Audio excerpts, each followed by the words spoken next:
Ever imagine opening your banking app and seeing six figures sitting there for the very first time? Not a dream, not a maybe. A real, undeniable one followed by five zeros. A number that makes your heart speed up for a second because suddenly life feels different. You feel powerful, accomplished, like you finally made it. But here's the part almost no one warns you about. Reaching $100,000 doesn't mean you've won. It means the real game just started. And the decisions you make right after this moment will either quietly multiply your money into something life changing or slowly dissolve it into comfort, bad habits, and regret. Most people think hitting $100,000 is the finish line. In reality, it's the starting block. This is the moment where ordinary earners separate from future millionaires. And what you do next matters far more than the years it took you to get here. You probably grinded for this, skipped trips, said no to fun, lived below your means. Maybe you meal prepped, worked overtime, ignored impulse buys, and watched your balance crawl upward month after month. And now that it's finally here, everyone suddenly has an opinion. One person says, dump it in crypto. Another tells you to buy rental properties. Someone else insists on some complicated fund they barely understand themselves. Here's the uncomfortable truth. Having money is easy. Knowing how to not destroy it is the hard part. And most people who reach this milestone make the exact same mistakes that keep them from ever becoming truly wealthy. They rush, they panic, they get overly confident, or they freeze and do nothing. They chase hype, follow bad advice, or reward themselves so hard that the money quietly disappears. So let's walk through what you should actually do when you hit $100,000. Not what sounds cool, not what flex culture online celebrates, but what builds real, lasting wealth. And first, I need to destroy a myth sitting comfortably in your head. $100,000 does not make you rich. It makes you stable, secure, ahead of most people. And that is genuinely impressive. But rich? Not yet. The difference between being financially stable and being wealthy is the difference between needing to work for money and having money work for you while you sleep. This is not the end of the journey. This is the moment where the path splits. So the very first thing you should do might sound counterintuitive. Nothing. Absolutely nothing. At least for a few weeks, this is where people blow it. After years of saving, your brain screams to do something exciting. Invest, upgrade, move fast. But rushing right now is how people turn smart discipline into expensive regret. Pause, breathe, step back and look at your entire financial picture. Not just this shiny number in your account. What debt do you still have? How stable is your income? What does your monthly life actually cost? What do you want your life to look like in 5, 10, 20 years? Money without direction is just chaos wearing a suit. Once you've calmed the adrenaline, the next move is building your defensive wall, your emergency fund. This money is not here to impress you. It's here to protect you. It's a shield between you and disaster. When life inevitably throws punches, you don't want to be forced to sell investments at the worst moment or swipe credit cards in panic. 3 to 6 months of living expenses should be carved out and parked somewhere safe and boring. If you're single with stable work, 3 months might work. If you got dependents, own property, or work in a volatile field, lean closer to 6. And no, this money does not go into risky assets.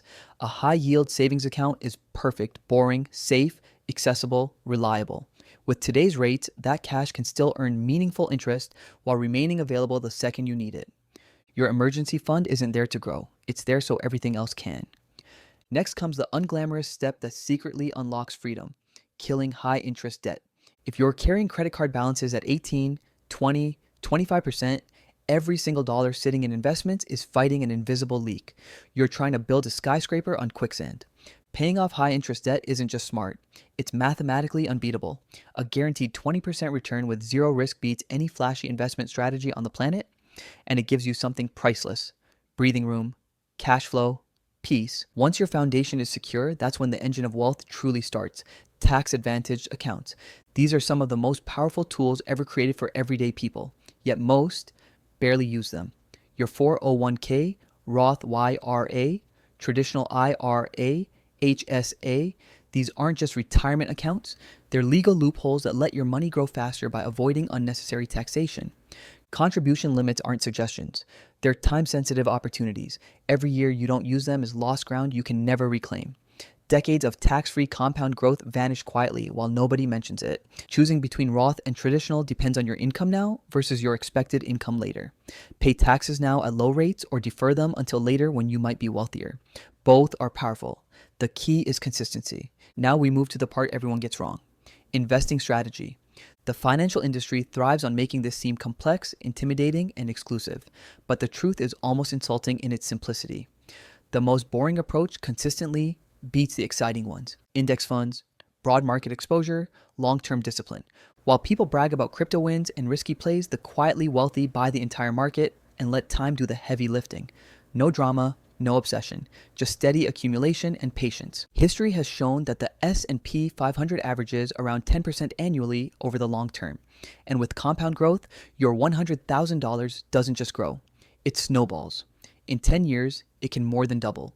In 20, it can reshape your life. In 30, it can redefine your legacy. This isn't a flashy path, it's a powerful one. And when investing large sums, timing matters less than discipline. Instead of dumping everything in at once, consider dollar cost averaging. Spread your investments over months to reduce emotional stress and market timing risk. You're building a system, not chasing a moment. True diversification also matters. Not scattered chaos, but purposeful balance. Stocks, real estate exposure, international markets, different asset types that behave differently under pressure. This protects you from being overexposed to one economic mood swing. Real estate deserves consideration too, not because you need to become a midnight maintenance hotline, but because it offers leverage and inflation resistance. If direct ownership feels overwhelming, REITs provide simplified exposure while avoiding hands-on headaches. And now comes the most critical element no spreadsheet can teach: behavior. Your greatest threat isn't the market, it's your own emotions. Panic during downturns, greed during booms, the urge to tweak, shift, react, and constantly intervene. Wealth is built by people who master the art of leaving their money alone. Automate your investments, remove friction, let your system operate in the background without constant decision making.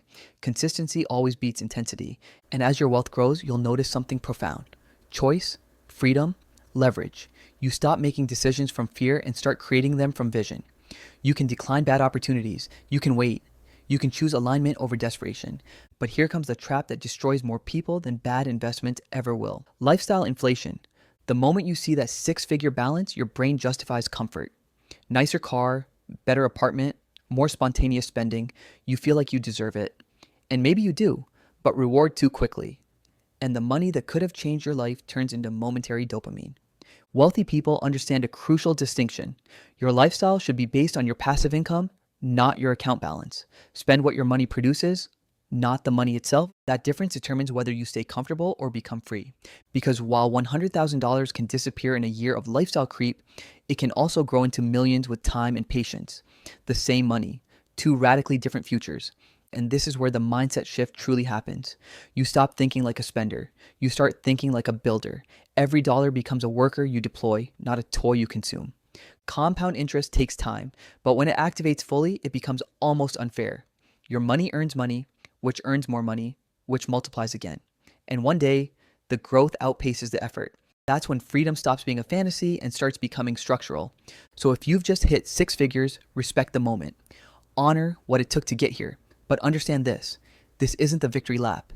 It's the command center, the point where discipline replaces desperation, strategy replaces chaos, and intention replaces impulse. Stay patient, stay boring, stay consistent, because the people who quietly win aren't the ones who chase excitement. They're the ones who master restraint, automate smart systems, and let time do what time does best. And years from now, when your investments quietly surpass numbers you couldn't imagine today, you won't remember the temptation you resisted. You'll only remember that this was the moment everything changed. Here is the deeper layer most people never think about when they reach this level. At $100,000, the real shift isn't just financial, it's identity. Up until now, you've likely seen yourself as someone trying to get ahead, someone trying to survive, stabilize, or catch up. But from here forward, your role changes. You are no longer just earning money, you are managing capital. That distinction transforms how you should think, act, and plan. Capital demands strategy. It demands intentionality. It demands patience. Every dollar now represents potential energy. You can release it slowly over decades and create exponential growth, or you can waste it in moments that feel good but leave nothing behind. This is why clarity of goals becomes essential. Not vague goals like be rich or be successful, but specific visions. When do you want financial independence? What does your ideal life look like? Where do you live? How do you spend your days? Without clarity, your money has no direction, and without direction, even large sums drift into meaninglessness. This is also the stage where tracking and awareness become powerful tools instead of chores. Knowing exactly where your money flows each month isn't about restriction, it's about precision. It allows you to optimize strategically, increase investment efficiency, and accelerate progress without sacrificing quality of life. People who build generational wealth aren't obsessive minimalists, they are intentional optimizers. They understand the difference between conscious spending and unconscious leakage. Another critical lever is income expansion. While investing grows wealth, increasing your earning power multiplies speed. 100,000 invested wisely is powerful. 100,000 invested while your income also rises aggressively is transformative. This is why the wealthiest individuals focus relentlessly on skills, leverage, and scalability. Whether through career advancement, business ownership, side ventures, or intellectual property, income growth fuels your investment engine. And while growth is important, protection is equally vital. At this level, risk management enters the conversation. Insurance, estate planning, and long-term safeguards are no longer optional luxuries. They are mechanisms that defend the structure you are building.